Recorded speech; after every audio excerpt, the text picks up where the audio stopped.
Paul Revere figuring out how to do the copper sheets in USA helped shape America's history. We were then able to supply the US Navy with sheets of copper that were made in USA instead of imported. Making our own copper sheets is my top priority, and I'm now a huge leap forward to that goal. Actually, the funny thing is, during one of the processes where I'm melting the copper, while I was figuring out how to get it chemically proper, my research showed me that if I just took the copper as is at that moment, I could just put it through a rolling mill and have a flat stock sheet of copper.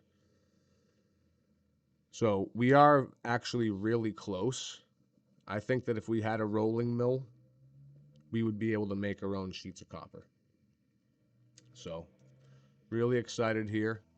Thank you for watching the video. Really appreciate it. Stay tuned for more cooler stuff coming out of our shop. Last year it was the metal spinning machine. This year it's the melting of the copper and making our own sheets.